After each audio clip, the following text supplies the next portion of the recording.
Thank you. Let me start my speech with a question, and I want you to really think about it.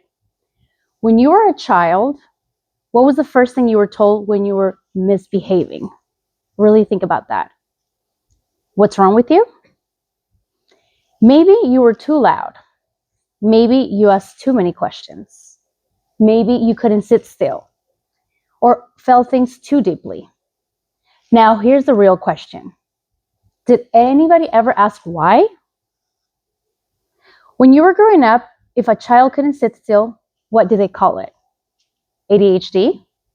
No. They called it a misbehaving child with ants in his pants. If a child talked too much, they didn't say he has impulse control challenges. They say, why can you be more like your cousin or your brother?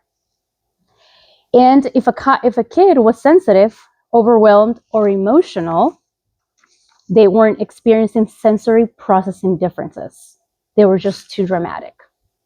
Now, before anyone starts warming up their tomatoes to throw at me, this isn't criticism. This is perspective. Because back then, we didn't have the language. We didn't have the research. And we definitely didn't have Google at 2 a.m. whispering worst case scenarios into our souls. So why did we rely on conjecture? And for generations, we labeled children based on pure conjecture, guesses, assumptions, and quick conclusions about behavior we just didn't understand. Today, if something is off with our child, what do? We open 47 tabs, we join 3 Facebook groups, and we panic. And by midnight, we are convinced our child has 6 conditions and he needs to see a specialist in Switzerland. But underneath the humor, something important has shifted. We are no longer just correcting behavior. We are asking why. And that question changes everything. I remember watching a child once who simply could not sit still. He was not being defiant. He was not being disrespectful. Or he was not trying to cause any trouble. His body just needed to move. But every few minutes, he heard, sit down, stop it, be quiet. What's wrong with you? And I remember thinking, what if nothing was wrong with him? What if his brain just works differently? Because here's what we don't talk about enough. There's a huge difference between you did something wrong and there's something wrong with you. One corrects behavior and the other shapes identity. An identity once formed that can last a lifetime. Now, imagine growing up hearing day after day, you're too much, you're too loud, you're too distracted, you're too sensitive, you're too different.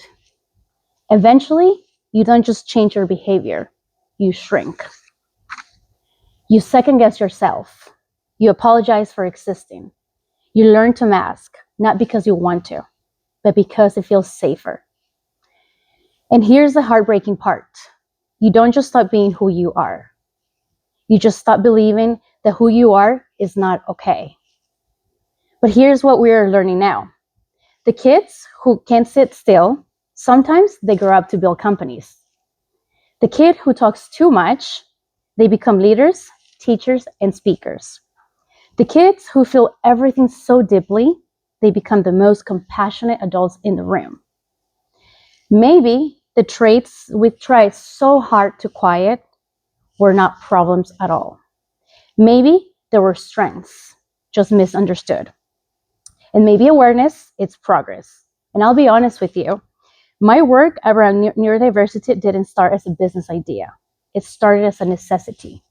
A necessity because I kept seeing children and adults who had spent years trying to fix themselves, trying to be less, trying to be quieter, trying to earn approval. And I started asking a different question. What if instead of fixing kids, we just adjust in the environment? What if instead of punishment, we offer support? What if instead of shame, we offer understanding? Because when a child feels understood, something incredible happens. They relax, they trust, they shine, they feel empowered. And this doesn't just help children. it heals adults too. Because many adults today are realizing something very powerful. The things that were scolded for as children might have been neurodivergent traits. And instead of feeling broken, they are finally feeling seen. That's not weakness, that's healing. So maybe the goal was never to make children the same. Maybe the goal is to make room for movement, room for sensitivity, room for different ways of thinking. Because we don't need fewer differences, we need more understanding hearts. And if the next generation grows up hearing, how can I support you?